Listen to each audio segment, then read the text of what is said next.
August મહિનાની અંદર વરસાદ જે રીતે વરસ્યો છે તેના કારણે પાકને મોટા પ્રમાણમાં નુકસાન થયું છે। રાજકોટ સહિત સૌરાષ્ટ્રમાં વરસાદ આફત બનીને વરસ્યો। રાજકોટ જિલ્લામાં ભારે વરસાદથી ખેડૂતોને ભારે નુકસાન થયું। તેવામાં રાજકોટ જિલ્લામાં ખેડૂતો પહોંચ્યા જિલ્લા કલેક્ટર કચેરીએ અને આવેદનપત્ર આપ્યું। ખેડૂતોની માંગ હતી કે હજુ અનેક ગામોમાં સર્વેની કામગીરી બાકી છે, જે ઝડપથી પૂર્ણ કરવામાં આવે। આ માટે સર્વેની ટીમમાં વધારો કરવામાં આવે। હાલ 57 જેટલી ટીમો સર્વે કરી રહી છે। આગામી એક સપ્તાહમાં સર્વે પૂરો કરાશે। રાજકોટ જિલ્લામાં 500થી વધુ ગામોને અસરગ્રસ્ત જાહેર કરાયા છે, જેમાંથી 108 ગામમાં સર્વે પૂર્ણ થયો છે।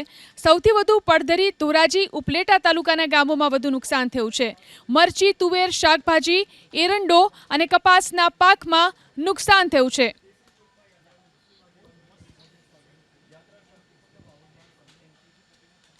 ઓગસ્ટ મહિનાની અંદર વરસાદ જે રીતે વરસ્યો છે તેના કારણે પાકને મોટા પ્રમાણમાં નુકસાન થયું છે। રાજકોટ સહિત સૌરાષ્ટ્રમાં વરસાદ આફત બનીને વરસ્યો। રાજકોટ જિલ્લામાં ભારે વરસાદથી ખેડૂતોને ભારે નુકસાન થયું।